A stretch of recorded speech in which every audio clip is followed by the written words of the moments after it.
You found it. Your home for the best content on your favorite team, the Fighting Tigers of LSU. Do us a favor. Subscribe to the channel. Leave your comments below. Be sure to smash that like button.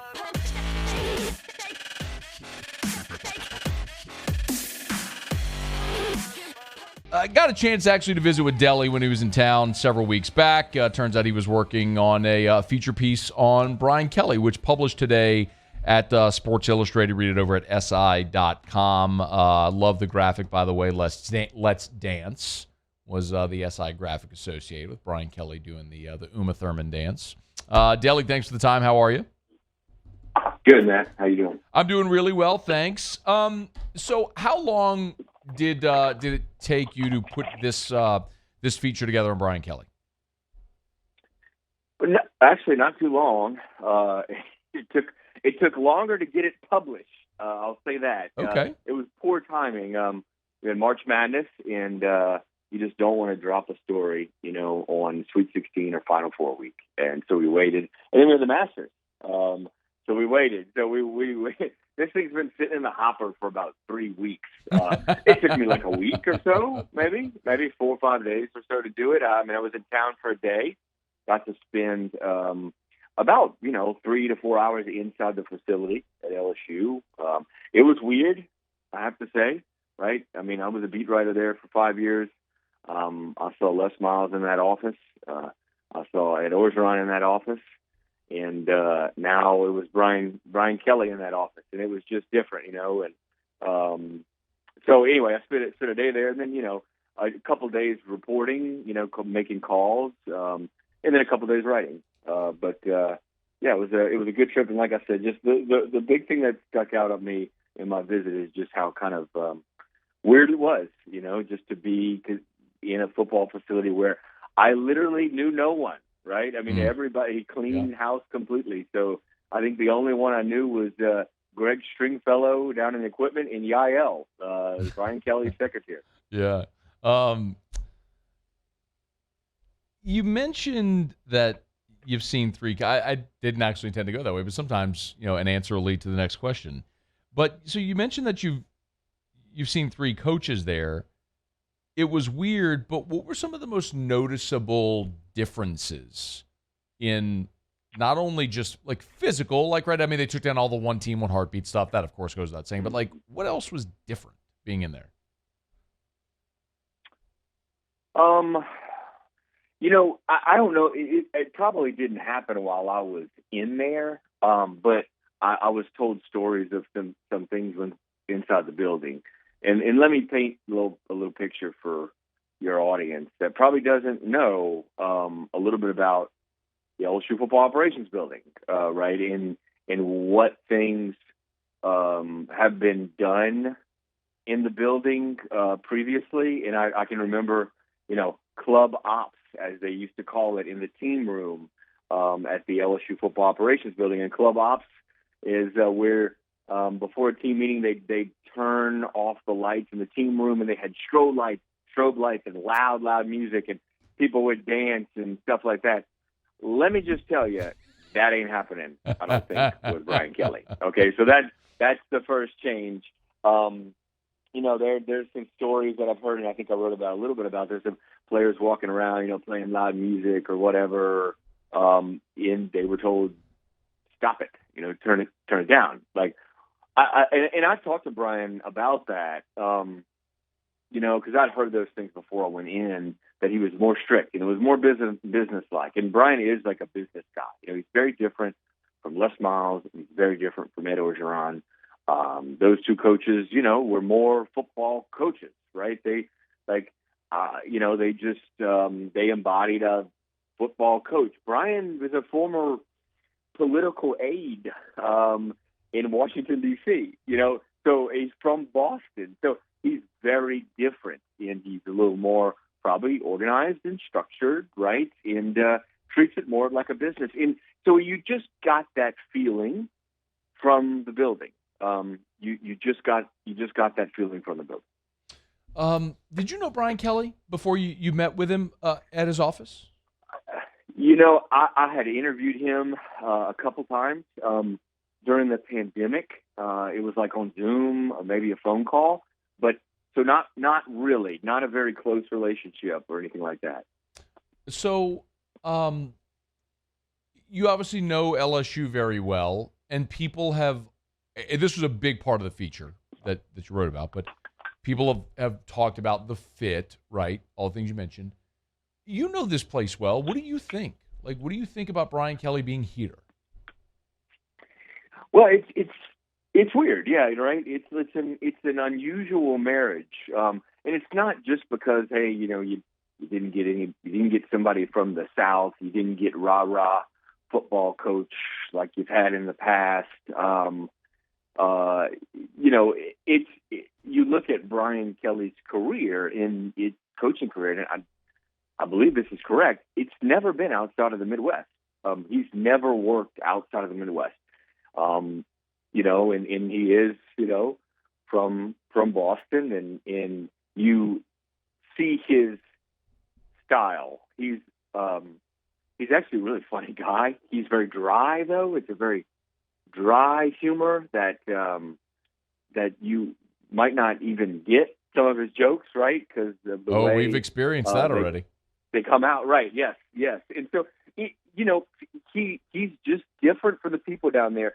And anyway, the point I was getting at is all of these things are true. That not from down there, and the personality, and not coaching outside the Midwest, but really the big kind of, I think, difference in why Brian Kelly and the fit seems weird is because Louisiana is so different, right? South Louisiana especially is so different. It's funny, today I was meeting with a few football at another school earlier today, and one person asked me on the staff, we started talking about LSU, and they said, is that place a different country? Because of the stories you hear coming out of South Louisiana in LSU. And that's why the fit seems just kind of weird, because, man, it's so different down there. When you bring in somebody outside to such a different place, it's automatically the reaction is, oh, that's not going to work. When, if we go back, right, to 2000 or 99, December of 99, the hiring of Nick Saban from West Virginia, had never worked in the South, I don't believe, and was coming from Michigan State. So the bottom line, Matt, if you win, right, you're going to be just fine. If you lose, then they're going to bring up, right, it's bad fit. Yep, see, fit didn't work, kind of that sort of thing. Yeah. I have two more things. Number one, in reading the feature, which is very well done, by the way, the thing that I was most that I took away most was not anything that Brian Kelly told you, but actually something that Brian Polian told you.